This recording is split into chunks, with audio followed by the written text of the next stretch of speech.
Okay, today I wanted to talk to you guys about grain line. And the grain line refers to the direction of the fabric's weave. So I've got my fabric laid out here. On this side of the fabric, there's a little strip, and it's slightly different than the rest of the fabric. Sometimes it's a different color, sometimes it's a different weave, and sometimes you'll see little perforations along the side. That's where it's been pulled along down the loom. And this is what we call the selvage. And you'll see this on every type of woven fabric. There's always a selvage on each side. And our grain line runs parallel to that selvage.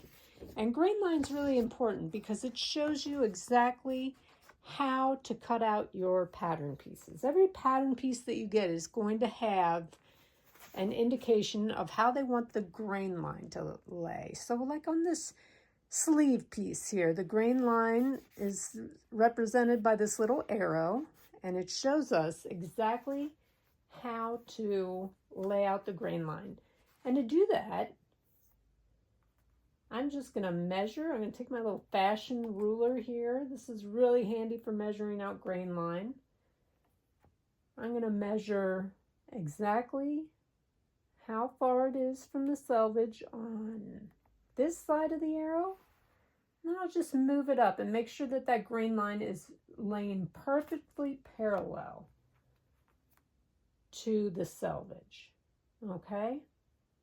And this is really important because it affects the way your clothing drapes after it's made. So once I get my grain line established, then I can go ahead and trace out my pattern piece. And you'll see that grain line on every pattern that you cut out. Okay?